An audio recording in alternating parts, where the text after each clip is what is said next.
স্বাগত জানাচ্ছি একাত্তর জার্নালে। সঙ্গে আছি আমি মাহবুব হাসান। সংবাদ পর্যালোচনা ভিত্তিক নিয়মিত এই অনুষ্ঠানে আমরা খবরের নানান বিশ্লেষণ করি। পত্রপত্রিকায়, টেলিভিশন, ডিজিটাল মিডিয়া এবং নিউজ পোর্টালে যেসব খবর শিরোনাম হয়ে থাকে তা আমরা জানিয়ে দেই। সেই খবরের সঙ্গে যুক্ত মানুষদেরকে আমরা সংযুক্ত করি আমাদের আলোচনার টেবিলে। আমাদের স্টুডিও এবং অনলাইনে সংযুক্ত থাকা অতিথিরা সেসব খবরের গভীরে ঢোকেন। আজ আমার সঙ্গে আছেন সিনিয়র সাংবাদিক জহিরুল আলম। আপনাকে স্বাগত জানাচ্ছি একাত্তর জার্নালে। দর্শক, বিভিন্ন সময়ে খবর পর্যালোচনায় আরও অতিথি পর্যায়ক্রমে আমাদের সঙ্গে যুক্ত হবেন, তখন তাদেরকে পরিচয় করিয়ে দেব। চলুন শুরুতেই কয়েকটি অনলাইন নিউজ পোর্টালের খবরের শিরোনাম দেখে আসি। শুরুতেই প্রথম আলো। প্রথম আলো শিরোনাম করেছে, কার্যক্রম নিষিদ্ধ আওয়ামী লীগের কর্মসূচি ঠেকাতে স্বরাষ্ট্র মন্ত্রণালয়ের বিশেষ বৈঠক। বলছে পুলিশ, যমুনার আশেপাশে 1 লাখ গ্যাস বেলুন ওড়ানোর পরিকল্পনা, গ্রেপ্তার 25। মেট্রো রেলের সব কর্মকর্তা কর্মচারীর ছুটি বাতিল। দুর্নীতির অভিযোগ ছিল, এখন তাকে এমডি করতে ছলবল কৌশল।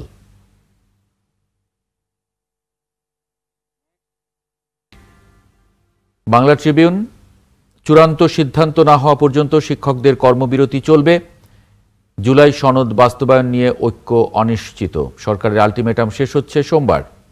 অনশন থেকে তুলে তারেককে হাসপাতালে পাঠালেন সালাউদ্দিন। আকুর দায় শোধের পর রিজার্ভ কমে কোথায় দাঁড়ালো।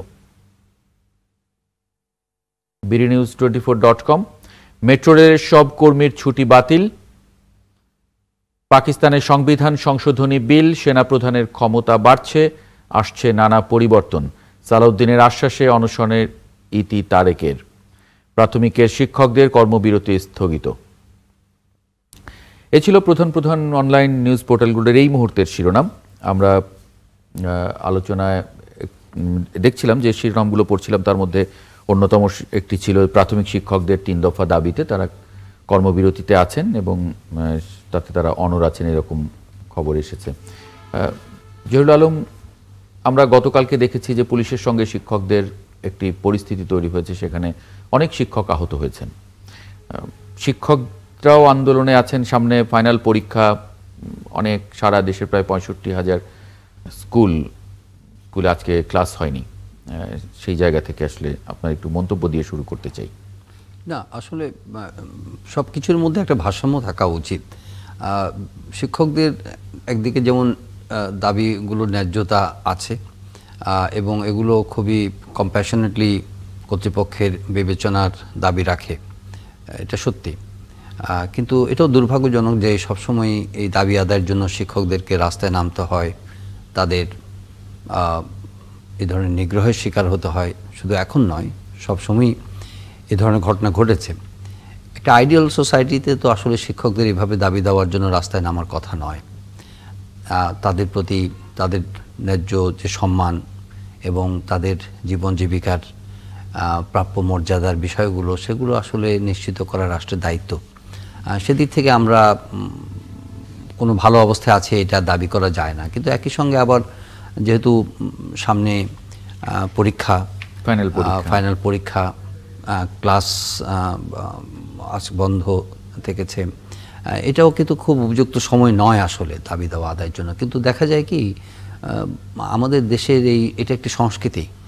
যে কোনোভাবে হোক আপনি একটা মোক্ষম সময়ে বেছে নেওয়া হয় যখন সরকার বা কর্তৃপক্ষকে বেকায়দায় ফেলানো যায় এবং সেটাকে এক ধরনের হস্টেজ করা আর কি, এক ধরনের। কিন্তু এটা তো স্বীকার করতে হবে যে আমাদের দেশে আপনি কোনো কিছু বলছেন, ভালোভাবে একটা স্মারকলিপি দিলেন, সেই সংস্কৃতি তো নাই। সরকারকে বাধ্য না করলে শোনে না। সেটাই বলছি যে এটা একটা অপ্রীতিকর সংস্কৃতি আমরা চালু করেছি, যে কোনোটাই আপোষে কিছু হয় না এখানে।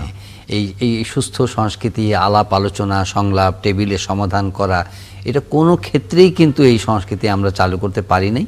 সুতরাং শিক্ষকদের বেলায় ব্যত্যয় ঘটবে এটা আশা করা যায় না। আর এই অন্তর্বর্তী সরকার আসার পরে আসলে ওনারাও কিন্তু শুরু থেকেই অনেক কিছুকেই তারা চেষ্টা করেছেন, হয়তো তারা নিজেদেরকে অনেক বেশি ম্যান্ডেটেড ফিল করেছেন যে হ্যাঁ, তারা একটা রেগুলার গভর্নমেন্ট, তাদের সবারই সুযোগ সুবিধা বা দাবি দেওয়ার বিষয়টি দেখার ব্যাপার আছে। অথবা তারা কিছুটা হয়তোবা এগুলোকে এন্ডিওর করেছেন, কিছুটা সহ্য করেছে, কিন্তু আমার মনে হয় যে তারা আসার পরে একটা কঠিন বার্তাই দেওয়া দরকার ছিল, যাতে করে দেশের একটা সামগ্রিকভাবে একটা শৃঙ্খলা আনার উপর গুরুত্ব দেওয়ার দরকার ছিল। কিন্তু আপনি দেখেন যে প্রায় কয়েক শত মানে এই ধরনের বিক্ষোভ, যেগুলো দাবি দেওয়া এবং সেগুলো সহিংস বিক্ষোভের পরিস্থিতি তৈরি হয়েছে। যমুনাকে ঘিরে প্রায়ই আমরা দেখেছি যে নানা ধরনের অস্থিরতা, এগুলো কিন্তু অন্তর্বর্তী সরকারের কার্যক্রম পরিচালনার ক্ষেত্রে বা তাদের মনোযোগকে কিন্তু বিঘ্নিত করেছে এবং একটা সুষ্ঠু পরিবেশ, দেশের মানুষও কিন্তু সাফার করেছে। রাজধানী তো সবসময় এক ধরনের অচল অবস্থার মধ্যে দিয়ে গেছে। কাজে আমি মনে করি যে দুপক্ষ মানে সরকারের দিক থেকেও এক ধরনের দক্ষতা বা নৈপুণ্যের বিষয় ছিল, যে তারা অন্তর্বর্তী সরকার বেসিক কিছু কাজ করবার জন্য তারা এসেছে, সেগুলো দিয়ে মনোযোগী হওয়ার কথা, কিন্তু তারা তো আসলে তাদের মানে কার্যপরিধি অনেক বাড়িয়ে তুলেছেন। আমরা একটু যদি যুক্ত করে নেই সহকারী শিক্ষক এবং একজন আন্দোলনকারী মোহাম্মদ রিয়াদ মাহমুদ। রিয়াদ মাহমুদ, আপনি শুনতে পাচ্ছেন আমাকে? আমি শুনতে পাচ্ছি। জি, থ্যাংক ইউ। আপনি যদি এক জায়গায় একটু স্থির হন তাহলে আমাদের একটু কথা বলতে সুবিধা হবে। মানে আমি জানতে চাইছি যে আমরা নানান জায়গা থেকে দেখছিলাম যে আপনাদের সঙ্গে কি এখন পর্যন্ত সরকারের বা মন্ত্রণালয়ের পক্ষ থেকে কোনো ধরনের যোগাযোগ, কথা বলা বা ডায়ালগের কোনো উদ্যোগ কি তৈরি হয়েছে বা এসেছে? ধন্যবাদ আপনাকে। আপনারা জানেন যে গত 7 তারিখ থেকে সারা বাংলাদেশের সরকারি শিক্ষকদের 3টা দাবি নিয়ে আন্দোলন চলছে। মূলত দাবি 3টা হচ্ছে যে 10ম গ্রেড, শিক্ষকদের আত্মমর্যাদার জন্য যে 10ম গ্রেড, অর্থনৈতিক এবং আত্মমর্যাদা বিবেচনা করে দাবি 10ম গ্রেড, এবং দ্বিতীয় দাবিটা হচ্ছে যে আপনার 10 এবং 16 বছরে উচ্চতর বেতন বৃদ্ধি। আর তৃতীয় দাবিটা হচ্ছে যে আপনার শতভাগ পদোন্নতির মাধ্যমে, অর্থাৎ সরকারি শিক্ষক থেকে শতভাগ পদোন্নতি প্রধান শিক্ষকে পদায়ন হওয়া আর কি। তো গতকাল শহীদ মিনারে আন্দোলনরত শিক্ষক বিন্দু আপনার একত্রিত হয়ে বিকাল 3:30টার দিকে আপনার কলম বিসর্জন প্রতীকী, অর্থাৎ যে কলম দিয়ে শিক্ষকরা এই জাতির সন্তানদেরকে শিক্ষা দান করে, এই কলম বিসর্জন দানের মাধ্যমে যে শিক্ষকদের যে একটা প্রতীকী প্রতিবাদ স্বরূপ কলম বিসর্জন দেওয়ার জন্য শাহবাগের উদ্দেশ্যে পদচারণ করে, এবং আপনার কিছু পথ গেলে ব্যারিকেড দিয়ে শিক্ষকদের পথ গতিরোধ করে। দুঃখিত, আমার কণ্ঠ না আমরা শুনতে পাচ্ছি, সাউন্ড ওরকম আসতেছে না। গতকাল আপনার ওই আমি ঠান্ডা গলা বসে গেছে। যেটা আমি বলতেছিলাম আর কি, তো শিক্ষকদের গতিপথ অবরোধ করে, এতে শিক্ষকরা শান্তিপূর্ণভাবে তাদের স্লোগানে মুখরিত করে প্রায় 30 থেকে 40,000 শিক্ষক। এর মধ্যে বিনা উস্কানিতে শিক্ষকদের, আপনারা হয়তো বিভিন্ন মিডিয়ার মাধ্যমে জেনে থাকবেন যে বিনা উস্কানিতে আপনারা অভিযোগ করেছেন বিনা উস্কানিতে, কিন্তু পুলিশ আবার অভিযোগ করছে যে শিক্ষকরা বাধা উপেক্ষা করে প্রধান উপদেষ্টার বাসভবন যমুনার দিকে এগোলে তাদের ছত্রভঙ্গ করে দেয়া হয়, পুলিশ অভিযোগ করছে। ধন্যবাদ। আসলে আমাদের নেতৃবৃন্দ আজকে ওনাদের সাথে ওপেন চ্যালেঞ্জ শুরু দিচ্ছে যে এমন যদি কোনো ফুটেজ বা এমন যদি কোনো ডকুমেন্ট দেখাতে পারেন তাহলে আমরা ওটার দায়ভার নিচে মাথা পেতে নেব। জি, না ঠিক আছে। এখন তারপরে আপনাদের যে কর্মবিরতি সেটা কি আপনারা স্থগিত করেছেন? এটা আমি শেষ করি। তো আপনার শিক্ষকদেরকে এইভাবে করার ফলে শিক্ষকরা চলে আসছে শহীদ মিনারে, এবং বিভিন্ন মিডিয়ার মাধ্যমে এই বিষয়টা জানাজানি হওয়ার পরে আজকে বিকালে আমাদের আপনার জানেন যে 4টা সংগঠনে 10ম গ্রেড সমন্বয় পরিষদ বাস্তবায়ন আজকে আরো 11টি সংগঠন, অর্থাৎ 15টা সংগঠন, 11টা সংগঠন আমাদের সাথে, অর্থাৎ মানে যে 10ম গ্রেড বাস্তবায়ন পরিষদ ওনাদের সাথে একাত্মতা প্রকাশ করে বাংলাদেশে আরো 11টা সংগঠন। তো আপনার এই 11টা সংগঠনের নেতৃবৃন্দ এবং এই 4টা সংগঠন, অর্থাৎ 15টা সংগঠনের নেতৃবৃন্দ অধিদপ্তর আমন্ত্রণ জানায় গণশিক্ষা ও প্রাথমিক ও গণশিক্ষা অধিদপ্তর এবং অর্থ মন্ত্রণালয়। যেহেতু বেতনটা অর্থ মন্ত্রণালয়ের সাথে রিলেটেড, তো আমাদের নেতৃবৃন্দের এক পর্যায়ে চাপের মুখে ওনাদের কাছ থেকে স্বীকারোক্তি নেয় যে কর্মবিরতিতে স্থগিত করার জন্য। অর্থাৎ আগামীকালকে কর্মবিরতি, শিক্ষকরা ক্লাসে যাবে এবং বিকাল 5টায় আবার শিক্ষক নেতৃবৃন্দের সাথে আপনার আলোচনা বসবে। তো এই প্রেক্ষিতে শিক্ষক নেতৃবৃন্দ ওনাদের মানে চেপে দেওয়ার সিদ্ধান্ত কিছুটা নমনীয় হয়ে চলে আসে। তো এখানে শহীদ মিনারে আন্দোলনরত যে সব শিক্ষক বিন্দু ওনারা এটা উপস্থাপন করলে ওনারা একদম নাকচ করে দেয়। তো ওনাদের অর্থাৎ শিক্ষকদের দাবির প্রেক্ষিতে এই যে নেতৃবৃন্দু তাদের যে চলমান কর্মসূচি চলমান রাখে, অর্থাৎ স্থগিত করে না। মানে জহিরুল আলম, মানে ওনার কথায় যেটা আমরা বুঝলাম যে আসলে বিভিন্ন গণমাধ্যমে যেটা আসছিল যে তারা কর্মসূচি স্থগিত করেছেন, সেটা হয়নি, কারণ ওখান থেকে আসার পরে তারা এগ্রি করেন নাই। যারা আন্দোলনরত আছেন তারা সেটার সঙ্গে এগ্রি করেন নাই। কাজে সংকটের সমাধান হয়েছে এটা তো বলা যাচ্ছে না। হ্যাঁ, মানে মূলত আমি যেটা একটু দেখছিলাম যে এখানে 10ম গ্রেডে 11তম, যদি একটু পড়ি আমি এখানে, 10ম বর্তমানে সরকারি প্রাথমিক বিদ্যালয়ের সহকারী শিক্ষকরা জাতীয় বেতন স্কেলের 13তম গ্রেডে বেতন পান।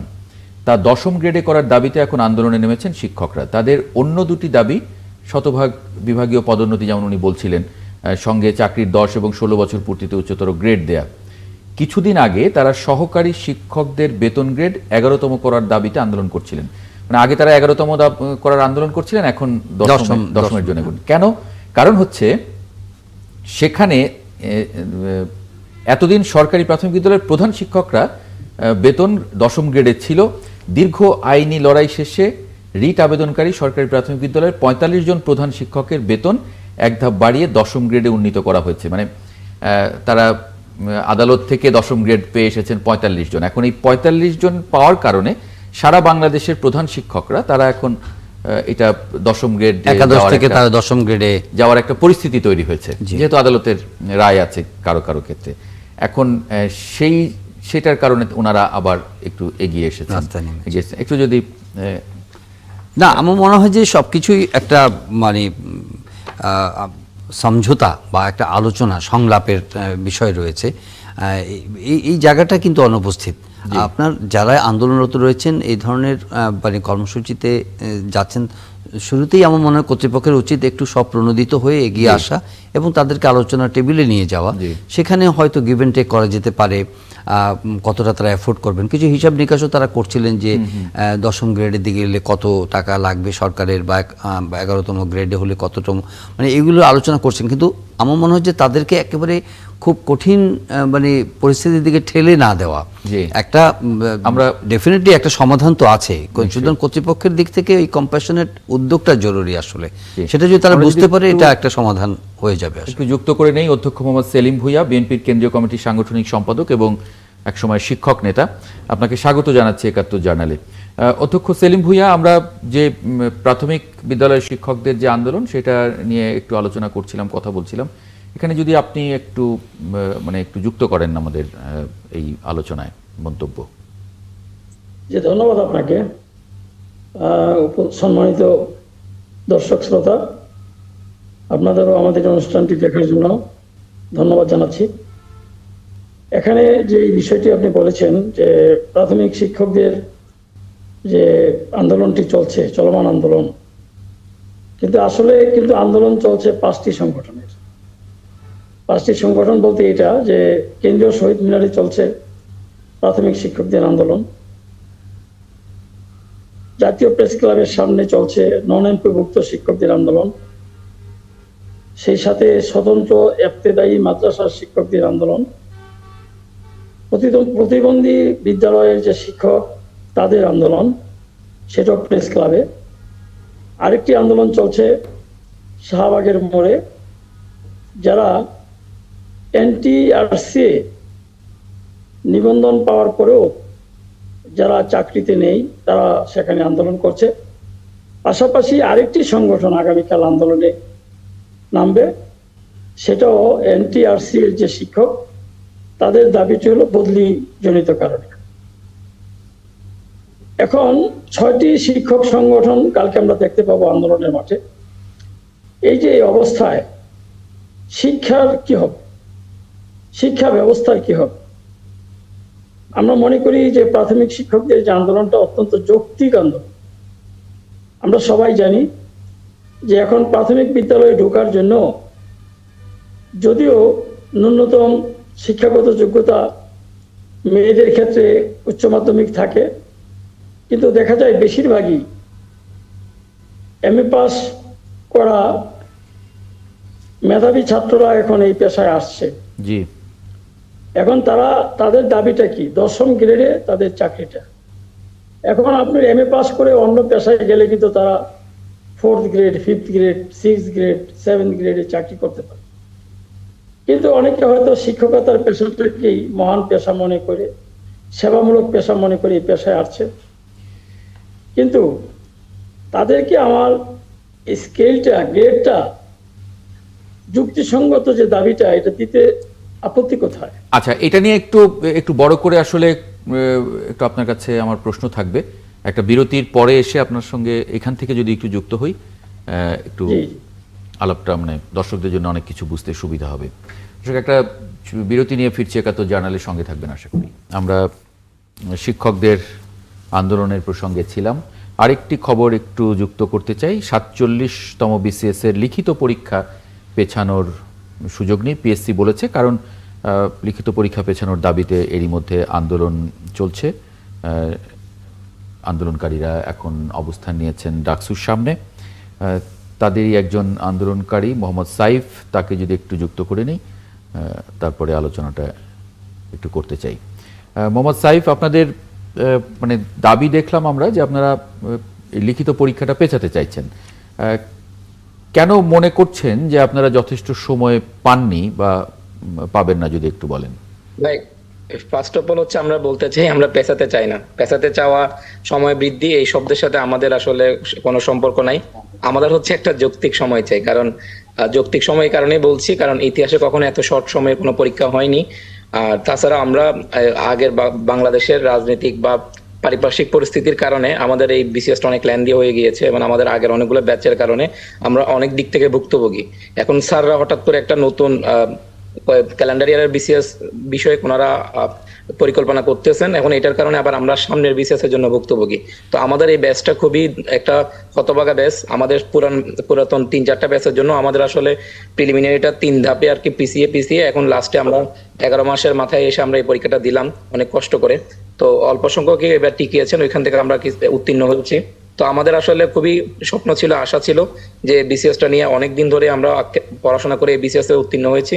বাট ওনারা আসলে আমাদেরকে আসলে মিনিমাম একটা বইপত্র কিনে আমাদের সিলেবাসটা কি সেটা জেনে শুনে যে পড়তে বসবো, সেই সময়টা পর্যন্ত দিচ্ছেন না। তো সমস্যা এখানে না, সমস্যা হচ্ছে আমরা যদি সবাই নতুন হতাম তাহলে আমরা যে জায়গা থেকে যতটুকু পারতাম আমরা কম্পিটিশন করতাম। কিন্তু যেহেতু এটা একটা কম্পিটিশন এবং কম্পিটিটিভ এক্সাম, এখানে সবার জন্য কিন্তু মানে কি কারণে মানে এত অল্প সময়ের মধ্যে রিটেন পরীক্ষা নিতে হচ্ছে? কারণ আমরা তো সাধারণত 3-4 মাসের মতো সময় থাকে রিটেন পরীক্ষার জন্য। আমাদের অ্যানালাইসিস বলতেছে ওনারা সর্ব অন অ্যান এভারেজ ওনারা 5 থেকে 6 মাস দিয়েছেন এবং লাস্ট বিসিএস ওনারা 1.5 বছরের মতো সময় দিয়েছেন। তো সেক্ষেত্রে আমরা কেন 1.5 মাসের একটা নোটিশে পরীক্ষাতে বসতে হবে?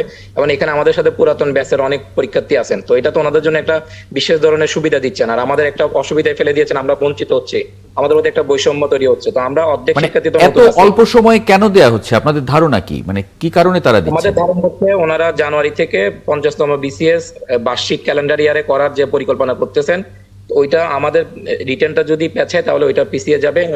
ওনার চেয়ারম্যান স্যারের যে একটা ব্যক্তিগত স্বপ্ন যে উনি ওনার সময়কালীন উনি একটা ক্যালেন্ডার ইয়ার এই বিষয়টা বাংলাদেশে উনি পরিচয় করাবেন। তো এই বিষয়ে উনি ব্যক্তিগতভাবে এটা চ্যালেঞ্জ নিয়েছেন। এখন ওনার ব্যক্তিগত স্বপ্ন বা চ্যালেঞ্জের জন্য আমাদের 3 থেকে 4 হাজার যে শিক্ষার্থীর পরিবার, আমাদের সমাজ, আমাদের সবার স্বপ্ন আর কি উনি গলা কেটে হত্যা করতেছেন আর কি। জি, অধ্যক্ষ সেলিম ভুঁইয়া, মানে অনেকগুলো আন্দোলনের কথা আপনি বলছিলেন, 6টি আন্দোলনের কথা শিক্ষকদের, এর মধ্যে বিসিএস পরীক্ষার্থীদের আরেকটি আন্দোলনও যুক্ত হয়ে গেল। মন্তব্য আশা করছি। হ্যাঁ, ধন্যবাদ আপনাকে। এই 6টি আন্দোলনের মধ্যে আমাদের বিসিএস ভাইদেরটা নিয়ে 7টা হবে আর কি। এ, যাই হোক, আমি শিক্ষকদের আন্দোলনের কথা বলছিলাম যে শিক্ষকদের আন্দোলন অলরেডি আগামীকাল 6টা, আজকে পর্যন্ত 5টা ছিল। এই যে যুক্তিসঙ্গত আন্দোলন, সেটা কিন্তু তারা যদি আগে ডেকে নেয়, যেমন প্রাথমিক শিক্ষকদের উপর পুলিশের লাঠিচার্জ, এটা তো আমরা মোটেই আশা করি না। কেন শিক্ষকদের উপর লাঠিচার্জ করতে হবে কেন? আজকে যেখানে প্রাথমিক শিক্ষকদেরকে ডেকে নিয়ে আলোচনা করেছেন, এই আলোচনাগুলি লাঠিচার্জের আগেও তো তারা করতে পারত। সেটা না করে তাদের উপর জল কামান, লাঠিচার্জ, এটা কোন সভ্যদেশে বাস করি আমরা? শিক্ষকদের এভাবে পিটানো, আজকেও পিটিয়েছে আপনার নন এমপিভুক্ত শিক্ষকদেরকে। নন এমপিভুক্ত শিক্ষকদের দাবিটি দীর্ঘদিন যাবতীয়, এবং শিক্ষা উপদেষ্টাও আমার সাথে বলেছেন যে তাদের জন্য 200 কোটি টাকা একটা বরাদ্দের ব্যবস্থা আছে, তাদেরকে দিবে তারা। কিন্তু এই কথা বলে তাদেরকে ঘুরাচ্ছে কেন? তাদেরকে এই 200 কোটি টাকা যে সমস্ত শিক্ষা প্রতিষ্ঠানে দেওয়া যায়, সেগুলি দিয়ে দিলেই তো, যে পর্যায়ক্রমে আপনাদেরকে দিচ্ছি, এগুলো অ্যাডভান্স, সেগুলি আমরা আগে দিচ্ছি। এখন এই নন এমপিভুক্ত শিক্ষকদের দাবিটা হলো কি, তারা কিন্তু স্বীকৃতপ্রাপ্ত শিক্ষা প্রতিষ্ঠান যেগুলা, সবারই একই নিয়ম, যারা কেউ এমপিও পাচ্ছে, কেউ এমপিও পাচ্ছে না, মানে সরকারি বেতনটা কেউ পাচ্ছে, কেউ পাচ্ছে না। এখন আপনি আমাকে স্বীকৃতি দিলেন, এবং এমপিও যারা পাচ্ছে তাদের যে আপনার বিধি, আমাদেরও একই বিধি, একই নিয়ম, তাহলে একই নিয়মে এবং একই সিলেবাস আমরা পড়াচ্ছি, শিক্ষকদের শিক্ষাগত যোগ্যতা একই, তাহলে আমাকে কেন আপনি এমপিভুক্ত করবেন না? সেটা তাদের ন্যায্য দাবি। দীর্ঘদিন যাবত না খেয়ে আছে শিক্ষক পরিবার, শিক্ষক, কারণ তাদের ছেলেমেয়েরা কোথা থেকে, কারণ বিনা বেতনে তারা চাকরি করছে। এখন আপনি হয়তো প্রশ্ন করতে পারেন যে বিনা বেতনে চাকরি করে কেন? যে কথাটা আমি প্রাথমিক শিক্ষকদের বেলায় বলেছি, যে তারা এমএ পাস করে এখানে অনেকে এটাকে সেবামূলক পেশা হিসাবে এটা মনে করে, এবং তাদের অনেকের শখ যে ছাত্র অবস্থায় যে আমি বড় হয়ে শিক্ষক হব। এরকম আমরা যখন এমইন লাইভ পড়াতাম ছাত্রদের, তখন অনেকে বলতো যে আমরা বড় হয়ে আপনার মতো শিক্ষক হব, আপনাদের মতো শিক্ষকতার পেশাটাকে আমি এখানে আমরা সবচেয়ে সম্মানজনক পেশা বলে মনে করি। কিন্তু আজকে তো আমরা জাতির কাছে সেই সম্মানটা পাচ্ছি না। আমাদের ফুটপাতে বসে আমাদের আন্দোলন করতে হয়, বৃষ্টিতে ভিজে আমাদের আন্দোলন করতে হচ্ছে। হ্যাঁ, মানে দলের পক্ষ থেকে, বিএনপির পক্ষ থেকে আপনারা এই আন্দোলনগুলোর সঙ্গে কি আপনাদের সহমত আছে? দেখুন, আমি বিএনপির যদিও সাংগঠনিক সম্পাদক, কিন্তু এখানে আমি শিক্ষক নেতা হিসেবে, শিক্ষক কর্মচারী ঐক্য জোটের চেয়ারম্যান হিসেবে আমি তাদেরকে সমর্থন করছি। কারণ বিএনপি যখন আমাকে পাঠায়, যেমন এই প্রাথমিক শিক্ষকদের একটি কয়েকদিন আগে গত মাসে আপনার যে কেন্দ্রীয় শহীদ মিনারে একটি আন্দোলন করেছে, তারা সমাবেশ করেছিল, সেখানে বিএনপির পক্ষ থেকে আমাকে পাঠানো হয়েছে। বিএনপির পক্ষ থেকে যখন পাঠানো হয়, তখন আমি বিএনপি রিপ্রেজেন্ট করি। আর আজকে যে বক্তব্যটা আমি আপনাদেরকে দিচ্ছি, সেটা হলো আমি শিক্ষক নেতা হিসেবে, শিক্ষক কর্মচারী চেয়ারম্যান হিসেবে বক্তব্য দিচ্ছি। কারণ আমাকে দলীয় বক্তব্য দিতে হলে সেখানকার অনুমতির প্রয়োজন আছে। এরপরে আপনার ইবতেদাইয়া মাদ্রাসা যারা, তাদেরকে বলা হচ্ছে, আজকে এই কথাগুলো আমি বলছি এই জন্য, শিক্ষকরা এখন কেন রাজপথে নামতে হবে? কারণ কয়েকদিন পরে বার্ষিক পরীক্ষা, ছাত্রছাত্রীদেরকে জিম্মি করা, এটা আমাদেরও প্রশ্ন, মানে এখন কেন নামছে? শিক্ষকরা চায় না, শিক্ষকরা তো চায় না, কিন্তু শিক্ষকদের যদি ডেকে নিয়ে মন্ত্রণালয় আলোচনা করে, তাহলে ব্যাপারটা শেষ হয়ে যায়। কিন্তু তারা সেটা ডেকে শিক্ষকদের যাতে তাল বানা করে, তারা শিক্ষকদের সাথে যে সময় কানামাছি খেলে, এই জন্য শিক্ষকদের সেন্টিমেন্ট ওইটা আসে। সেন্টিমেন্টে লাগলেই তারা আপনার আরো বেশি কঠোর আন্দোলনের কর্মসূচি দিতে বাধ্য হয়। এখন আপনার স্বতন্ত্র ইবতেদাইয়া মাদ্রাসার শিক্ষকদেরকে বলা হয়েছে জানুয়ারি মাসে ঘোষণা দিয়েছে জাতীয়করণের জন্য। তুমি ঘোষণা দিবা কেন? যদি না পারো তাহলে তুমি দিচ্ছ কেন? তারপরে আপনার এই প্রতিবন্ধী স্কুলের শিক্ষকরা কেন আজকে আন্দোলন করতে হবে? আর আপনার এনটিআরসি গঠন করা হয়েছে, আপনি চিন্তা করেন তাদের বদলির যে বিষয়টা, বদলি হলো একজন মহিলা টিচার, তার বাড়ি মনে করেন দিনাজপুর, তাকে ট্রান্সফার করে দেওয়া হচ্ছে খাগড়াছড়ি, তাকে ট্রান্সফার করে দেওয়া হচ্ছে আপনার সেই সিলেটের মাধবকুণ্ডে জাফলং এর কাছে। এখন এই মেয়েটি সেখানে গিয়ে কিভাবে শিক্ষকতা করবে? সে তার সাথে যদি সেখানে কোনো বাসস্থানের ব্যবস্থা সে করেও ভাড়া নিয়ে, ঠিক আছে, আমরা এই আলোচনাটা এখানে শেষ করতে চাই। আরেকটি খুব গুরুত্বপূর্ণ বক্তব্য আজকে মির্জা ফখরুল ইসলাম আলমগীর দিয়েছেন, এটা নিয়ে একটু কথা বলবো। তখন আপনি বিএনপির কেন্দ্রীয় সাংগঠনিক সম্পাদক হিসেবে নিশ্চয়ই কথা বলবেন, আমি সেটা আশা করি। মির্জা ফখরুল ইসলাম আলমগীর বলেছেন, উপরতলার কিছু শিক্ষিত লোক যুক্তরাষ্ট্র থেকে এসে ঘাড়ের উপর গণভোট এবং সনদের মতো বিষয় চাপিয়ে দিচ্ছে। এবং আজকে তিনি ঠাকুরগাঁয়ে এই মন্তব্য করেছেন তার নির্বাচনী জনসভায়। তিনি বলেছেন যে যেটাতে রাজি হব না সেটা পার্লামেন্টে যাবে, যেটাতে রাজি হব সেটা বাস্তবায়িত হবে, সেখানে মানে যেটাতে রাজি হব না সেটা পার্লামেন্টে যাবে, সেখানে তর্ক বিতর্ক হবে, তারপর তা পাশ হবে। এটা নিয়ে একটু আলাপ করতে চাই। শাহ ইফতেখার তারিক, কেন্দ্রীয় সাংগঠনিক সম্পাদক, ইসলামী আন্দোলন বাংলাদেশ, আপনাকে স্বাগত জানাচ্ছি একাত্তর জার্নালে। শাহ ইফতেখার তারিক, আপনি মনে করেন কিনা যে চাপিয়ে দেওয়া হচ্ছে? আসলে এক এক সময় এক এক বার্তা আমরা পাচ্ছি বিএনপির মতো একটি দায়িত্বশীল রাজনৈতিক দলের পক্ষ থেকে। তারা গণভোটের ব্যাপারে একমত হলেন, গণভোটের ব্যাপারে তারাই ইতিবাচক ভাবে জাতীয় ঐকমত্য কমিশনে মতামত রাখলেন। সম্প্রতি আমরা দেখতে পাচ্ছি বিভিন্ন নেতৃবৃন্দ তাদের একজন তো ওদিন বললেন যে এই সরকারের গণভোট করা অবৈধ, এই সরকারের গণভোট করার কোনো এখতিয়ার নাই। তো আসলে আমরা বিভ্রান্ত হই, এবং আমার মতো সাধারণ মানুষও হয়তো বিভ্রান্ত হয় যে গণভোট যদি অবৈধই হবে তাহলে তা মেনে নিলেন কেন, এবং গণভোটের সময় কখন হবে সেটা জাতীয় ঐকমত্য কমিশনে একমত না হতে পেরে আমরা দায়িত্ব দিয়ে আসলাম যে তারা এটা সিদ্ধান্ত নেবেন যে গণভোট কখন হবে। তারপরে আপনারা রাস্তায় আন্দোলনে নামলেন কেন তাহলে? আমরা রাস্তায় আন্দোলনে নামলাম হচ্ছে যে আমরা দেখতে পাচ্ছি যে একটি দল এই গণভোটটা যেন না হয়, জুলাই সনদের আইনি ভিত্তি যেন না হয়। আবার বিএনপি দেখতে পাচ্ছে যে কিছু দল নির্বাচন পেছানোর বা বানচাল করার চেষ্টা করছে।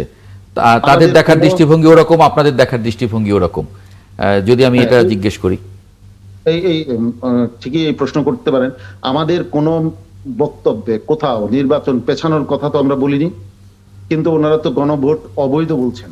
গণভোট যদি অবৈধ হয় তাহলে এই সরকার এই সময়ে নির্বাচন সেটা কি বৈধ? সেটাও তো বৈধ হয় না। কারণ হচ্ছে এই যে গণ অভ্যুত্থান, এটি একটা ম্যান্ডেট, এটা জনগণের ম্যান্ডেট। জনগণ এখন চাচ্ছে সংস্কার হবে এবং জুলাই সনদের আইনি ভিত্তি হবে এবং নির্বাচন হবে, গণভোট হবে, নির্বাচন হবে। অতএব এইটাকে জটিল করার তো কিছু নাই। আমার মনে হয় যে এটা বিএনপি তার রাজনৈতিক সুবিধার জন্য এই জাতীয় বক্তব্য দিচ্ছেন। তারা রাজনৈতিক সুবিধার জন্য দিচ্ছেন কিনা, অধ্যক্ষ মোহাম্মদ সেলিম ভুঁইয়া। ধন্যবাদ আপনাকে।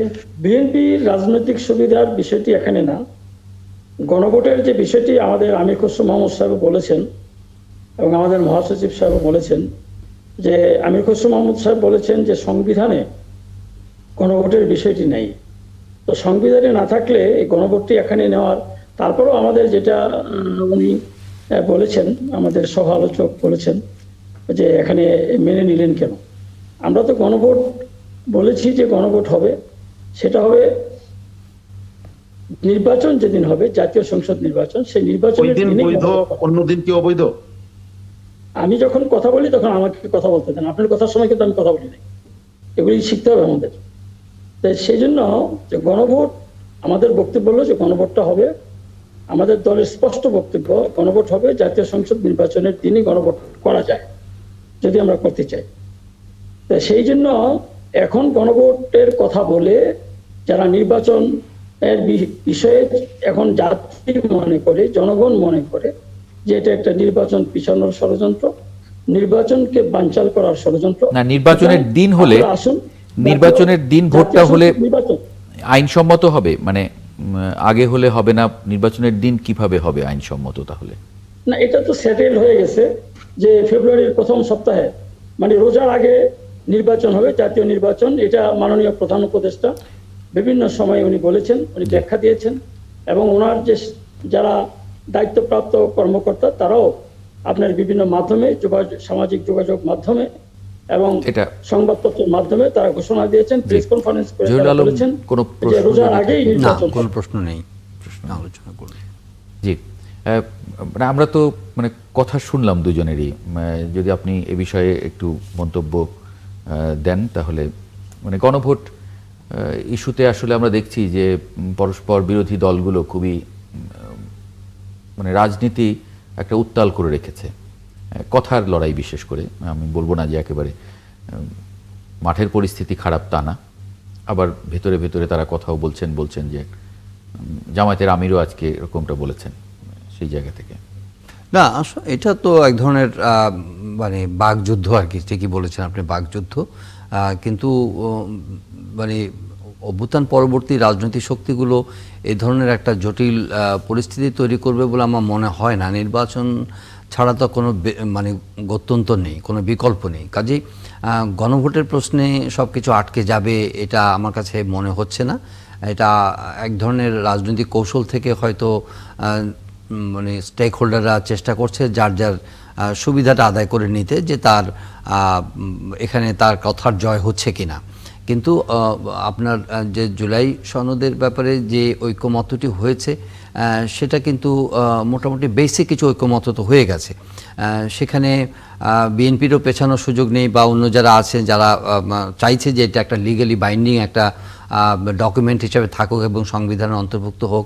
তো বিএনপি তো সরাসরি বিএনপির কথার মধ্যেও কিন্তু ফাঁক আছে, যেটা আপনি প্রশ্ন করলেন যে বিএনপি হয়তো সেটাও কথার কথা অবৈধ বলছে, কিন্তু একই সঙ্গে আবার তারা তো নির্বাচনের দিনও গণভোটকে চাইছে। আমার ধারণা যে ডেডলাইন তো পার হয়ে যাচ্ছে, সোমবারে যখন এই ডেডলাইন পার হয়ে যাবে এবং দলগুলো নিজেদের মধ্যে কোনো সমঝোতা যেহেতু সরকারের প্রস্তাব অনুযায়ী করতে পারলো না বা না পারার কারণে সরকার হয়তো কোনো একটা সমাধান সূত্র দেবে। সেটা কেমন হয় সেটা দেখার ব্যাপার।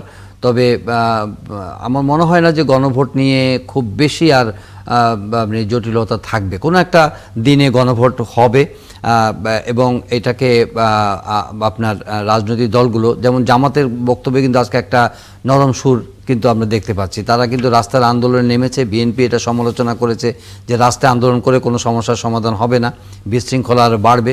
এখন জামাতও বলছে যে না, বিএনপির সঙ্গে সম্পর্ক খারাপ হোক এটা তারা আসলে চায় না। এর মধ্যে তো নায়েবে আমি ফোনও করেছিলেন। জি, এটা একটা সমঝোতার লক্ষণ। আরেকটা ব্যাপার কিন্তু এখানে খুবই ট্রিকি একটা ব্যাপার আছে, সেটা হচ্ছে যে এখন দলগুলোর মধ্যে কিন্তু এই চিন্তাও ঢুকে থাকতে পারে যে সাধারণ ত্রয়োদশ সংসদ নির্বাচনের আগে যদি আপনি গণভোট করেন সেখানে কিন্তু একটা ঝুঁকি আছে। ঝুঁকিটা হলো এই, সে কেন ভাবছেন যারা মনে করছে যে গণভোটে হ্যাঁ জয়যুক্ত হবে, হ্যাঁ সবাই হ্যাঁ পক্ষে দিবে, নাও তো হতে পারে। কারণ ধরেন পতিত স্বৈরাচারের যারা সমর্থক আছে, গণভোটকে ফয়েল করে দেওয়ার জন্য, গণভোটের রায়কে মানে কি বলবো যে নেতিবাচক করার জন্য তারাও তো ভোট দিতে পারে। তো ভোট দিলে সেখানে ধরেন যে যদি এটাকে মানে নির্বাচনের আগেই যদি গণভোটের রায় না হয়ে যায় তাহলে জুলাই সনদের টোটাল এক্সারসাইজে কিন্তু ফিউটাইল হয়ে যাবে। হ্যাঁ, কাজেই আমার মনে হয় যে রাজনৈতিক দলগুলোর মধ্যে এটাও একটা ইনক্রিজিং আন্ডারস্ট্যান্ডিং যে সাধারণ নির্বাচন হয়ে যাক, এবং একই নির্বাচনের দিন গণভোট হবে কিনা সেটাও কিন্তু এখন একটা সন্দেহ সংশয় আমার পার্সোনালি মনে হচ্ছে যে গণভোট হয়তো রাজনৈতিক দলগুলোর মধ্যে সমঝোতার ভিত্তিতে মেবি সাধারণ নির্বাচনের পরেও হতে পারে। তাহলে সেটা অনেক বেশি সাস্টেইনেবল হবে এবং সেটার মানে কি বলবো সংবিধানের মধ্যে অন্তর্ভুক্ত করা কিংবা পার্লামেন্টের আলোচনার ভিত্তিতে আইনি চ্যালেঞ্জগুলো তখন আর থাকে না। আইনি চ্যালেঞ্জগুলো তখন থাকে না। কিন্তু এই ঝুঁকিটা আছে যদি নির্বাচনের আগে যদি গণভোট করেন, তাহলে জামাত যে এত আগ্রহ দেখাচ্ছে বা এনসিপি যে গণভোট নিয়ে এত উৎসাহী হচ্ছে, এটার ফলাফল তো নেতিবাচক হতে পারে। তখন তারা কোথায় যাবে? জি, শাহ ইফতেখার তারিক, ঝুঁকিটা ভেবেছেন কিনা আপনারা? না, সম্মানিত আলোচক হয়তো ঝুঁকি দেখছেন, আমরা কোনো ঝুঁকি দেখছি না। কারণ হচ্ছে যারা এস্টাবলিশমেন্টের আশা করছে, যারা প্রতিষ্ঠিত হওয়ার আশা করছে, তারা কোনো প্রকার সংস্কার চাচ্ছে না। আর যারা যাদেরকে উনি ইঙ্গিত করলেন, তারা যারা বাইরে আছে, তারা তো এইটা না চাওয়ার কোনো কারণই নাই। কারণ হচ্ছে তারা তো এখন ক্ষমতায় নাই, তারা ক্ষমতায় যাওয়ার কোনো সুযোগ নাই। অতএব তারা তো চাইবে যে এই সংস্কারগুলি হোক, কেউ একক ক্ষমতাধর না হোক, এবং তারা যে ফেসিবাদ কায়েম করেছিল এই ফেসিবাদ অন্য কারোর মধ্য দিয়ে কায়েম না হোক, এটা তো তাদের চাওয়ার বিষয়। আর যদি জনগণ না চায়, আমরা কেন ওটাকে ঢেকে রাখবো? জনগণ যদি এটাকে হাঁ বলে, আমাদের তো বিশ্বাস আছে জনগণ এটাকে হাঁ বলবে। আমার কিন্তু এই যে নোট অফ ডিসেন্টের বিষয়গুলো, নোট অফ ডিসেন্ট সহ যদি আপনি ভোটে যান, তাহলে যারা ওই নোট অফ ডিসেন্টের বিষয়ে যাদের অমত আছে তারা তো না ভোট দেবেন। দেখুন, নোট অফ ডিসেন্টের ব্যাপারে সব রাজনৈতিক দলগুলো কথা বলছে। আজকে এনসিপির নাহিদ ইসলাম, সেও এই বিষয়টি বলেছে। নোট অফ ডিসেন্ট কেন থাকবে? যত জায়গায় নোট অফ ডিসেন্ট থাকে, সিদ্ধান্ত কি নোট অফ ডিসেন্টের মধ্যে হয়? সিদ্ধান্ত তো হয় একটা। নোট অফ ডিসেন্ট মানে তার এই মতামতটা তিনি জানিয়ে। আমি আপনাকে বোঝাতে সক্ষম হইনি। মানে আমি আপনাকে আমি যদি একটু সহজ করে বলি, ধরেন আপনি 48টা বিষয় তফসিলে অন্তর্ভুক্ত করে ভোটে দিলেন যে হ্যাঁ বা না, আমাকে জিজ্ঞেস করলেন, আমি ওই 48টার মধ্যে 47টা বিষয়ে আমার হ্যাঁ ভোট আছে, একটা বিষয়ে আমার না ভোট আছে, আমি কোথায় ভোট দেব? দেখুন, এইভাবে হয় না। না হচ্ছে না, আমি আমি না দিলে আপনি আমাকে ফ্যাসিস্ট বলবেন কিনা? না না, আমি আপনাকে যুক্তি দিয়ে বুঝাই। যেমন একটি যে কোনো স্থাপনা দেখে আপনি একজনকে যদি জিজ্ঞাসা করেন যে এই স্থাপনাটা কি সুন্দর না অসুন্দর, সে বলবে এই দিকটা সুন্দর, এই দিকটা সুন্দর, তবে এই দিকটাও সুন্দর। ভাই, আইনি বিষয় কি সুন্দর অসুন্দর এদিকটা সেদিকটা দিয়ে হয়? আইনি বিষয়ে নোট অফ ডিসেন্টের দৃষ্টান্ত আমাদের এখানে আছে। আমাদের নোট অফ, যখন এই তত্ত্বাবধায়ক সরকার বাতিল করা হয়েছিল তখন বিচারপতি নোট অফ ডিসেন্ট দিয়েছেন। বিএনপি তো এই কারণেই বলছে মির্জা ফখরুলের তাহলে আজকের যে কথা যে গণভোট এবং এই যে সনদের মতো বিষয় চাপিয়ে দেয়া হচ্ছে, আপনারা তাহলে তো এই যে 18টা বিষয়ে যেটা বিএনপির মত ছিল না সেগুলো বিএনপির উপরে চাপিয়ে দিচ্ছেন। না, আমরা চাপিয়ে দিচ্ছি না, আমরা জনগণের কাছে পাঠাচ্ছি।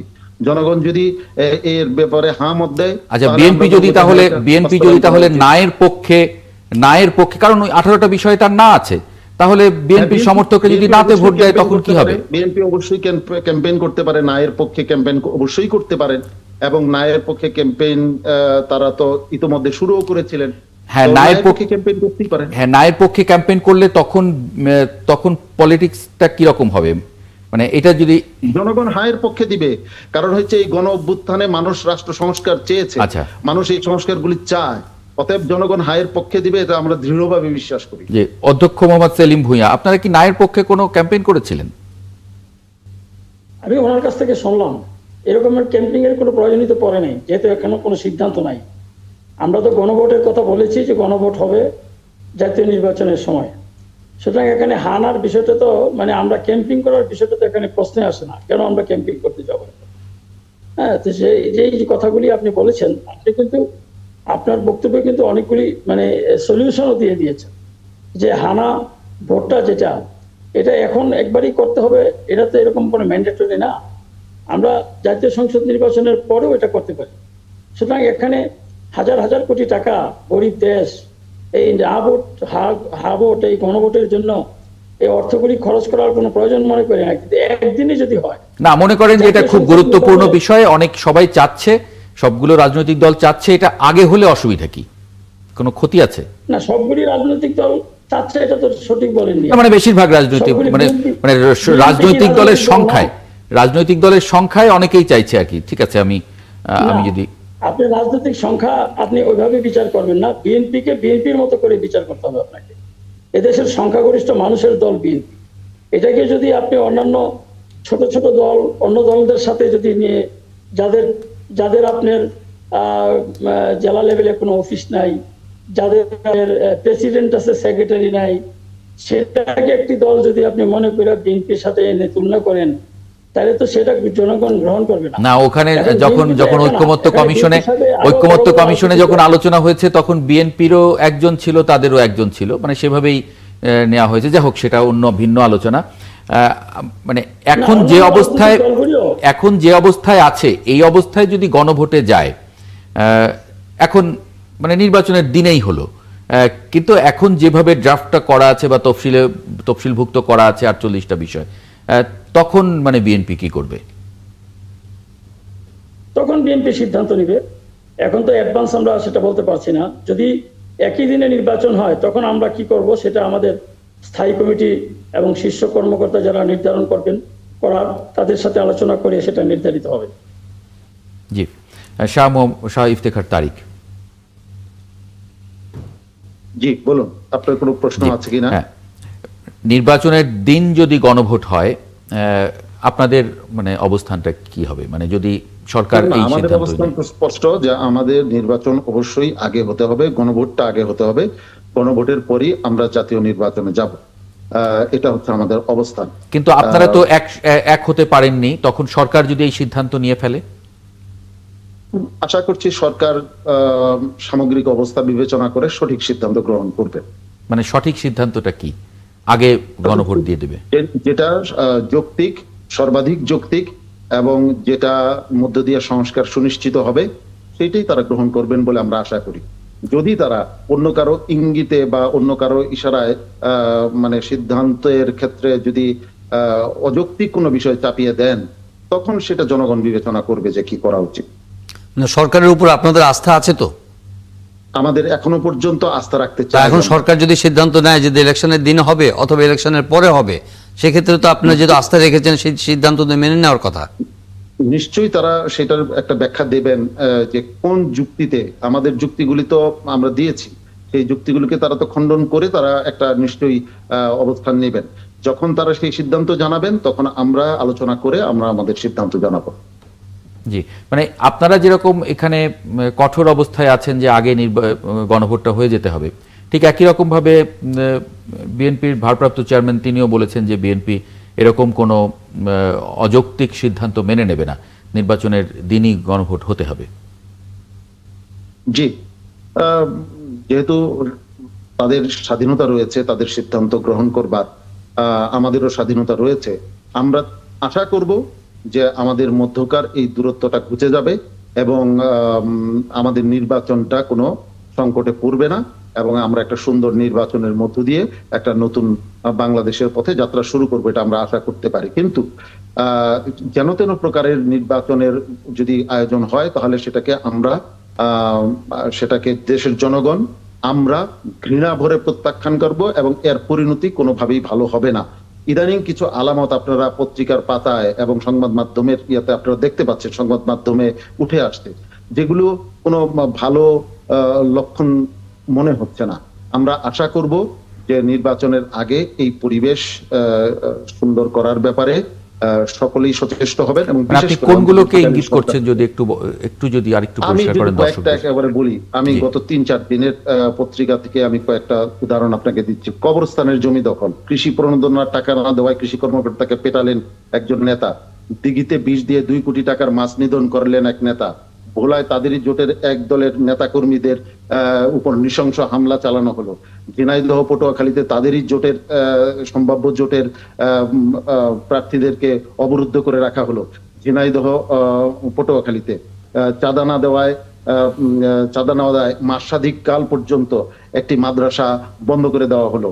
আজকে একজন বলছেন, আমি একটু আগে এগুলো সোশ্যাল মিডিয়ায় এই ভিডিওটা দেখলাম যে কোরআনটা ভাউতাবাজি। তারপর আরেকজন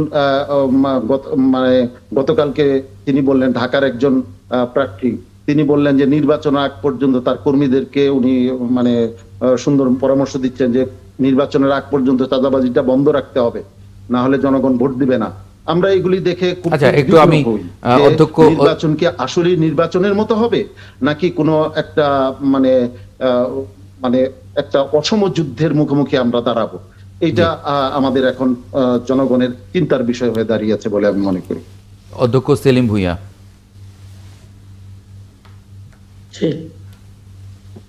এখানে সবাই আমরা জানি বাংলাদেশের একটি বড় রাজনৈতিক দল বিএনপি, 3 বার রাষ্ট্র ক্ষমতায় ছিল দলটি। তো সেখানে আপনার আমাদের দেখেন একটি নির্বাচনী এলাকায় 17-18 জন, 20 জন, এমনকি 30 জন প্রার্থী আছে। সুতরাং সেখানে একটা নেতৃত্বের প্রতিযোগিতা থাকে। নেতৃত্বের প্রতিযোগিতা করতে গিয়ে আমরা এখান থেকে যে মনোনয়নটা এখানে আমাদের ভারপ্রাপ্ত চেয়ারম্যান মহোদয় যেটা ঘোষণা দিয়েছেন, সেটা সেখানে দেখা যায় অন্য একজন, আমরা মনে করি যেটা দেখেছি যে হয়তো আপত্তি করতেই পারে, সেই আপত্তি নিয়ে একটু নিজেদের ভিতরে আপনার যে প্রতিযোগিতা করতে গিয়ে যে দ্বন্দ্ব, সেটা হতে পারে, কিন্তু আবার ঠিক হয়ে যাবে। সবাই গিয়ে আবার একই প্ল্যাটফর্মে চলে এসে ধানের শীষের ব্যাপারে আপনার দুজনের মধ্যে প্রতিযোগিতা করছে বা 5 জন প্রতিযোগিতা করছে, কথা কিন্তু একটাই যে ধানের শীষকে আমরা সবশেষে ভোট দিতে হবে এবং ভোট দেব।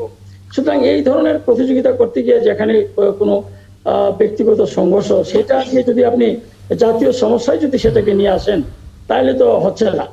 আর দেখেন চাঁদাবাজি এর কথা যেটা আসছে, চাঁদাবাজি যারা করেন তাদের সামাজিক যোগাযোগ মাধ্যমে আমরা দেখতে পাই যে অনেক রাজনৈতিক দলগুলি নিজেদেরকে খুব সাধু সন্ন্যাসী ভাবেন, তারা ব্যস্তের টিকিট অনেকে বিক্রি করেন, কিন্তু তাদের লোকেরা আরো হসপিটাল দখল করে, শিক্ষা প্রতিষ্ঠান দখল করে, আপনার বড় বড় বাজার দখল করে, রাস্তাঘাট দখল করে, আপনার বাস স্ট্যান্ড দখল করে, তারাও করে। সুতরাং নাম হয় সবচেয়ে ওই বিএনপি যেহেতু বড় রাজনৈতিক দল, মানে ঝড় যখন আসে ওই বট গাছের উপরই ঝড়টা যায়, যেহেতু এটা বড় গাছ, সুতরাং নিচের গাছগুলি উপরে সেই ঝড়টা আর আসে না। জি, সুতরাং আমাদের উপর অনেক ধন্যবাদ অধ্যক্ষ সেলিম ভুঁইয়া এবং শাহ ইফতেখার তারিক, আপনাদের দুজনকে যুক্ত হবার জন্য আজকে ৭১ জার্নালে। দর্শক, একটা ছোট্ট বিরতি নিয়ে ফিরছি, সঙ্গেই থাকবেন আশা করি। বিরতির পরে আরেকবার স্বাগত জানাচ্ছি ৭১ জার্নালে। পর্যায়ে একটু আলোচনা করতে চাই সংবিধান সংশোধনী সিনেটে। পাকিস্তানের সেনাপ্রধানই হবেন প্রতিরক্ষা বাহিনীর প্রধান, বিলুপ্ত করা হবে সিজেসিএসসির পদ, প্রেসিডেন্টকে আজীবন গ্রেপ্তার ও বিচার থেকে অব্যাহতি। সংবিধান সংশোধন করে এটি করা হয়েছে। একটু অতিথি যুক্ত করে নেব। সাবেক রাষ্ট্রদূত, পাকিস্তানে নিযুক্ত বাংলাদেশের সাবেক রাষ্ট্রদূত মাহফুজুর রহমান, যদি তাকে যুক্ত করে নেব। মাহফুজুর রহমান, এই যে সেনাপ্রধানের ক্ষমতা বাড়ানো হলো, পাকিস্তানে এমনিতেই আমরা জানি যে সেখানে রাজনীতির উপরে সেনাবাহিনীর একটা প্রভাব আছে, তারপরে এই পদ যে তৈরি করা হলো সেটা নিয়ে আসলে আপনার কি মন্তব্য? পাকিস্তান আপনারা জানেন যে এমনিতে একটা ইসলামিক স্টেট, সেখানে ইসলাম ধর্মের একটা প্রভাব তাদের সমাজে এবং রাষ্ট্রের মধ্যে আছে, এবং এটা আমরা খুব সহজেই দেখি যে সেনাবাহিনীর প্রভাবও সেখানে রাজনীতিতে এবং পাকিস্তানের সমাজের মধ্যে আছে। ইন্টেলিজেন্স, বিশেষ করে মিলিটারি ইন্টেলিজেন্সের একটা প্রভাব আছে, এবং পাশাপাশি যদি ধরে নিই যে যুক্তরাষ্ট্র এবং চীনেরও কিছুটা প্রভাব পাকিস্তানের রাজনীতির মধ্যে আছে। এই সবগুলো জিনিস যদি এক করি এবং যদি দেখতে চাই এটা এক ব্যক্তির মধ্যে প্রতিফলিত হয় কিনা, তাহলে সেটা কিন্তু ফিল্ড মার্শাল আপনার মুনির। এখন উনি তো এমনিতেই নেভাল চিফ এবং এয়ার চিফের সঙ্গে তুলনা করলে উনি এমনিতেই এক র্যাঙ্ক উপরে ছিলেন, যেহেতু উনি ফিল্ড মার্শাল। সুতরাং এটা অবধারিত যে আর্মি চিফ হিসেবে তিনি অন্য দুটো বাহিনীর উপরেও কিছুটা কর্তৃত্ব ফলাতে পারবেন, কিন্তু কনস্টিটিউশন পরিবর্তন করে তাকে এই পদে দেওয়ার কারণে এবং বিশেষ করে আপনার ফিল্ড মার্শাল মুনির এই পদটা অলংকৃত করার কারণে আমাদের আশঙ্কা হয় যে পাকিস্তানের রাজনীতিতে সামরিক বাহিনীর প্রভাব আগের চাইতে অনেক বেশি বাড়বে। এবং আমরা দেখেছি যে তিনি কেবলমাত্র পাকিস্তানের রাজনীতি না, এমনকি আঞ্চলিক রাজনীতিতেও বিশেষ করে সময় সময় দেখা গেছে তিনি পররাষ্ট্র নীতি নিয়েও কথাবার্তা বলে থাকেন, এবং তার কথাবার্তা অনুযায়ী পাকিস্তান রাষ্ট্র প্রভাবিত হচ্ছে। সেই বিবেচনা করলে সংবিধান তাকে এত বেশি ক্ষমতা দেওয়ার কারণে সামরিক বাহিনীর উত্থান পাকিস্তানে আরো বেশি স্পষ্ট হয়ে গেল। জি, জহিরুল আলম, এটা রাজনীতির উপরে মানে কতখানি আপনি প্রভাব দেখেন পাকিস্তানে, বিশেষ করে যখন একটা ইমরান খান নির্বাচিত সরকার তাকে সরিয়ে যখন পরবর্তীতে আবার মানে বলা হয় যে সেখানে এটা প্রভাব আছে পাকিস্তান মানে সমাজের বা পাকিস্তানি রাজনীতির একটা কনজেনিটাল মানে চরিত্র, যে তাদের মানে মিলিটারাইজেশন অফ দ্য পলিটিক্স। আপনি দেখেন যে ডেফিনেটলি সেখানে রাজনীতিকরা চেষ্টা করেছেন, কিন্তু মানে তারা কিন্তু কোনোভাবেই উতরাতে পারেননি। মানে বিশেষ করে সেনাবাহিনীর যে আধিপত্য, সেনাবাহিনীর যে কর্তৃত্ব এবং তাদের যে হেজিমনি, সেটা কিন্তু আসলে কোনোভাবেই পাকিস্তানের রাজনীতিকরা সেই মাত্রাটা ছাড়াতে পারেন নাই, এবং এই প্রভাবমুক্ত না হওয়ার কারণেই কিন্তু এখন দেখেন যে ইনক্রিজিংলি তারা আরও বেশি পাওয়ারফুল হয়ে উঠছেন। এবং এই যে সর্বসাম্প্রতিক যে সিদ্ধান্তটি এখন যে নেওয়া হলো, এটা কিন্তু এটা কোনো ব্যক্তির জন্য নয়। ডেফিনেটলি ফিল্ড মার্শাল মুনিরের যেভাবে তাকে যেভাবে ক্ষমতায়িত করা হয়েছে, সেটা তো একটা ব্যক্তির মধ্যে সীমাবদ্ধ থাকছে না। একটা সময় তো উনি বিদায় নেবেন, কিন্তু এই বিদায় নেওয়াটা কিন্তু এখানে ইঙ্গিত করছে না। এটা ইঙ্গিত করছে যে উনি আরও ক্রমাগতভাবে আরও ক্ষমতাশালী হয়ে উঠবেন, এবং আগামী দিনের পাকিস্তানে মানে সামরিক বাহিনী বা বিশেষ করে সেনাবাহিনীর যে কর্তৃত্ব, সেটা আরও জোরালো হবে। কিন্তু এটা শুধু একটা যেটা হচ্ছে এই ব্যক্তির মানে টেনিওর শেষ হওয়ার পরে, তারপরেও তো মানে এই আধিপত্যটা মানে অব্যাহত থাকবে। তার মানে কি যে গণতন্ত্রায়নের কিংবা মানে সামরিক বাহিনীর যে প্রভাব বলয় থেকে রাজনীতিকে মুক্ত করা সেই সম্ভাবনা মানে কোনো আর থাকছে না পাকিস্তানি সমাজে। আমরা মানে ইমরান খানের উত্থানের মধ্য দিয়ে কিন্তু একটা সূচনা বা একটা নতুন যাত্রা হয়েছে বলে আমরা মনে করেছিলাম, কিন্তু সেখানে ইমরান খানকে যেভাবে পদানত করা হয়েছে, যেভাবে তাকে কোণঠাসা করে দেওয়া হয়েছে, সেটা কিন্তু এখন মানে আর মানে কোনো আর সংশয়ের কোনো অবকাশ নেই যে পাকিস্তান আর মানে আর উত্তরণের কোনো পথে নেই। এবং পরবর্তীতে যে রাজনৈতিক শক্তিগুলো আসছে, আপনি যেই পিপিপি বলেন কিংবা মুসলিম লীগের শাহবাজ বলেন এবং নেওয়াজ শরীফ বলেন, তারাও কিন্তু এই মানে এদেরই একটা কর্তৃত্ব মেনেই কিন্তু তারা রাজনীতি করবেন এবং তার মাধ্যমেই পাকিস্তান আসলে আবর্তিত হবে। এবং এক্সটার্নাল যে ফোর্সগুলোর কথা বলা হয়েছে, এক্সটার্নাল ফোর্সগুলোর সঙ্গে কিন্তু রাজনৈতিক শক্তি যতখানি কানেক্টেড, তার চেয়ে অনেক বেশি কানেক্টেড কিন্তু সামরিক বাহিনী। সেটা ভূ রাজনৈতিক প্রভাবের কারণে হোক, ইকোনমিক কারণে হোক, কিংবা পাকিস্তানের আপনার প্রতিবেশী দেশগুলোর সঙ্গে যে সম্পর্ক, সেই সম্পর্কের কারণে হোক, তারা কিন্তু মানে ক্রমাগতভাবে অব্যাহতভাবে কিন্তু তাদের আধিপত্য এবং তাদের ক্ষমতার চর্চা করে যাবে। এই ব্যাপারে আর কোনো সন্দেহ থাকলো না আর কি এই সিদ্ধান্তের মধ্য দিয়ে। জি, মাহফুজুর রহমান, এই প্রধানমন্ত্রীর সঙ্গে এখন যে প্রতিরক্ষা বাহিনীর যে প্রধান যে ক্ষমতার, মানে এখানে আসলে ভারসাম্যটা মানে কিরকম হবে?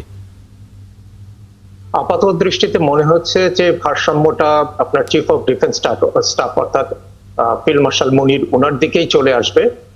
কেননা তার যদি উত্থানটা দেখেন তাহলে বোঝাই যায় যে হি ওয়াজ এ ফিল্ড মার্শাল ইন মেকিং। পাকিস্তানের সেই যতগুলো চরিত্র আছে, বৈশিষ্ট্য, সবগুলো তার ভেতরে আছে এবং পুরো মাত্রায় আছে। এবং আপনারা খেয়াল করেছেন যে তিনি পররাষ্ট্রনীতি, বিশেষ করে আফগানিস্তান, ভারত এবং ইরান, এই পাকিস্তানকে যদি কেন্দ্র ধরি তাহলে এই অঞ্চলের মধ্যে যে রাজনীতি বা পররাষ্ট্রনীতি, সেগুলো নিয়েও ফিল্ড মার্শাল মুনির যথেষ্ট সচেতন এবং তিনি সচেতন ভাবেই এগোচ্ছেন। সেই জন্য মনে হয় না সেখানে প্রধানমন্ত্রী অথবা রাষ্ট্রপতি পাকিস্তানের সংবিধানে তাদেরকে যতটুকু ক্ষমতাই দেখ, কিন্তু ক্ষমতা ক্রমাগত কুক্ষিগত হয়ে যাচ্ছে ফিল্ড মার্শাল মুনিরের কাছে। জি, অনেক ধন্যবাদ মাহফুজুর রহমান যুক্ত হওয়ার জন্য একাত্তর জার্নালে। দর্শক, একটা ছোট্ট বিরতি নেব, ফিরে আসছি কিছুক্ষণের মধ্যে, সঙ্গে থাকবেন আশা করি। বিরতির পর আরেকবার স্বাগত জানাচ্ছি একাত্তর জার্নালে। এ পর্যায়ে দেখে নেব আগামীকাল সকালে যে পত্রিকাগুলো আপনার হাতে পৌঁছবে কি শিরোনাম করেছে আজকে। শুরুতেই যুগান্তর।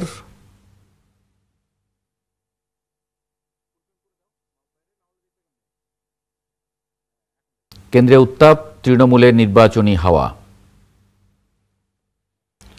খবরের কাগজ, সংঘাত না সমঝোতা। দৈনিক ইনকিলাব, অন্তর্বর্তী সরকার কোন পথে, 7 দিনের আলটিমেটাম শেষ হচ্ছে আজ। দৈনিক জনকণ্ঠ, জুলাই সনদ বাস্তবায়নে গণভোট নিয়ে অচলাবস্থা কাটছে না। বণিক বার্তা, হিমাগারের আলু নিয়ে বিপাকে কৃষক, বহুমাত্রিক ব্যবহারে পিছিয়ে বাংলাদেশ। আমাদের সময়, আলটিমেটাম শেষ, সমাধান কোন পথে, জুলাই জাতীয় সনদ বাস্তবায়ন। Daily Times of Bangladesh, country on edge before election. The Daily Observer, all using troops pull out as bridgehead for November 13, Dhaka lockdown. এই ছিল শিরোনাম যেগুলো আগামীকাল সকালে যে পত্রিকাগুলো হাতে পৌঁছবে তারা যা করেছে। একটু কথা বলতে চাই, টানা দরপতনের মধ্যে সর্বনিম্ন 4 মাসের মধ্যে সর্বনিম্ন পর্যায়ে সূচকের চাইতেও বড় যেটি, যে শেয়ার বাজারে এক ধরনের রক্তক্ষরণ দীর্ঘদিন ধরে হচ্ছে, সেটা নিয়ে একটু কথা বলবো। মোহাম্মদ সাজিদুল ইসলাম, সাবেক সিনিয়র সহসভাপতি, DSC broker association of Bangladesh. Sajidul Islam, share বাজারের আজকে যে পরিস্থিতি আমরা দেখছি যে সূচক নেমে গেছে, সূচকের চাইতেও বড় বিষয় যে শেয়ারগুলোর দাম এখন যে পর্যায়ে এসেছে সেটা আসলে অনেকটাই বাজারটাকে একেবারে স্থবির করে ফেলেছে, সেরকমটি বলছেন অনেকে। অনেক জায়গায় আটকে গেছেন, প্রতিষ্ঠানগুলো আটকে গেছে, সব মিলিয়ে এটা কেন, মানে হঠাৎ করে গত 2 দিন ধরে আরো বেশি মানে শেয়ার বাজারে এক ধরনের শঙ্কা তৈরি হয়েছে? অশেষ ধন্যবাদ আমাকে আমন্ত্রণ জানানোর জন্য। আসলে শেয়ার বাজার তো মানে গত দুদিন ধরে না, এটা আমরা মানে গত প্রায় 8-10 বছর ধরে ভুগছি। আমাদের বাজারটা আসলে 2010-এর পর থেকে আর আমরা কখনোই খুব একটা ভালো অবস্থার মধ্যে দিয়ে যাইনি। কিন্তু তারপরেও গত বছর রাজনৈতিক একটি পট পরিবর্তন হওয়ার মধ্য দিয়ে বাজারে একটা আশার আলো তৈরি হয়েছিল। সেই আশার আলোতে হঠাৎ করে গত 2 মাস বা 3 মাস আগে, এটা আপনি এই ডিবেকলটা দেখবেন যে গত 2-3 মাস আগে থেকে সবচেয়ে বড় ভাবে শুরু হয়েছে। এই শুরুটা করেছে কিন্তু সরকারি সংস্থা আমাদের এনবিআর হঠাৎ করেই আমাদেরকে নতুন একটি জিনিস চাপিয়ে দেওয়ার চেষ্টা করলেন যে যারা বাজারে 50 লক্ষ টাকার উপরে প্রফিট করবেন তাদের জন্য নতুন করে ট্যাক্স আরোপ করবে। এটা দিয়ে কিন্তু শুরু হলো। এই শুরুটা নানান দিক, আরো অনেকগুলো জিনিস যোগ হয়েছে, তার ভিতরে এসে যোগ হলো অসময়ে বা খুব একটা ভালো জিনিস আমাদের মার্জিন রোল বা মার্জিন একটা নতুন রুল তৈরি করতে যাচ্ছে বাংলাদেশ সিকিউরিটিজ কমিশন। এটি যখন যোগ হয়েছে বাজারে, এটার কারণে বাজারে অনেকগুলো মানে নতুন করে সেল প্রেসার আসবে। যেমন গত আগামী 6 মাসের মধ্যে আমাদের যারা মার্জিন লোন দিয়েছে এই লোনগুলোকে আপনার যদি এই আইনটি যদি রক্ষা করতে হয় 6 মাসের মধ্যে বিশাল অঙ্কের শেয়ার তাদেরকে বিক্রি করতে হবে, যেহেতু এই শেয়ারগুলো মার্জিন কলের মধ্যে পড়ে গিয়েছে।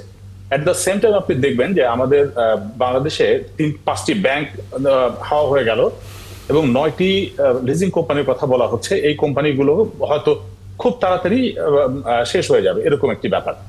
এই কোম্পানিগুলো নিজস্ব পোর্টফোলিওতে বিনিয়োগ আছে, তাদের মার্চেন্ট ব্যাংক আছে, তাদের ব্রোকার হাউস আছে। এই কোম্পানিগুলো যেহেতু শেষ হয়ে যাচ্ছে, মানে ব্যাংক কোম্পানিগুলো, এই কোম্পানিগুলো তাদের শেয়ার যেগুলো আছে এগুলো তারা বাজারে সেল প্রেসারের ভিতরে রেখেছে বা সেল দিতে বাধ্য হচ্ছে তারা। আসলে এখন এই অবস্থায় বাজারে নতুন কোনো বিনিয়োগকারী নাই বা নতুন যেহেতু বিনিয়োগ নাই, দেশের ইকোনমির অবস্থাটাও আমরা সবাই আসলে জানি খুব একটা ভালো যাচ্ছে না। যেহেতু আমরা দেখতে পাচ্ছি যে আমাদের গভর্নমেন্ট ট্রেজারি বিল বন্ড প্রায় 12.5% উঠে গিয়েছে, তার মানে হলো যে গভর্নমেন্টের প্রচুর টাকা প্রয়োজন, গভর্নমেন্ট টাকা নিচ্ছে আমাদের কাছ থেকে। আমি যদি 12%-এ কোথাও বিনিয়োগ করতে পারি, আমি কেন অন্য কোনো জায়গায় বিনিয়োগ করব? আর স্পেশালি শেয়ার মার্কেট যেহেতু একটু রিস্কি জায়গা, এখানে বিনিয়োগ তো করবোই না। এরকম একটি অবস্থা যদি আমরা বিষয়টিকে এইভাবে চিন্তা করি। এখন হয়েছে কি নানান ধরনের চাপ, তারপরেও এসছে হলো যে রাজনৈতিক একটি অস্থিরতা বা সামনে ইলেকশন হবে কি হবে না, কি হবে না হবে, এই নানান ধরনের জিনিস। আর সবচেয়ে বড় কথা হলো বাজার যখন পড়ে যায় তখন নতুন নতুন প্রতিদিন আসলে মার্জিন কল হয়। এই বা আমরা যেটিকে সেল প্রেসার বলি বা ফোর্স সেল বলি, এই ফোর্স সেলে পড়তে থাকে নতুন নতুন কোম্পানি বা নতুন নতুন বিনিয়োগকারী। এটি বাজারে এই মুহূর্তে নেয়ার মতো কোনো অ্যাবিলিটি নেই। আগে যেগুলো ছিল যে কিছু প্রাতিষ্ঠানিক বিনিয়োগকারী ছিল, কিছু ব্যাংক ছিল বা বীমা কোম্পানিগুলো ছিল, তারা এরকম সময় বিনিয়োগ করতো, আইসিবি ছিল। এখন আপনি দেখেন আইসিবি পর্যন্ত লোকসান করছে, আইসিবির কাছে ফান্ড নাই।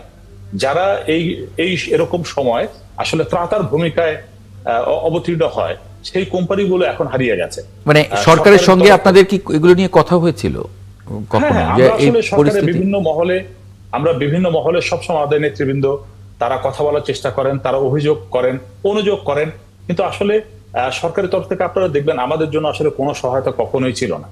সরকার বাংলাদেশ পুঁজিবাজারকে কখনোই তারা আসলে নিজের করে নেয়নি। আসলে সৎ ছেলের মতো একটি আচরণ সবসময় কোনোদিনই ভালো ছিল না। এটি আমাদের এখান থেকেই কত কিছু হলো, আমাদের এখান থেকে কত বিনিয়োগকারী আর কত কর্মসংস্থানের ব্যবস্থা হলো, এটি নিয়ে আসলে সরকারের কোনো মাথা ব্যথা নেই।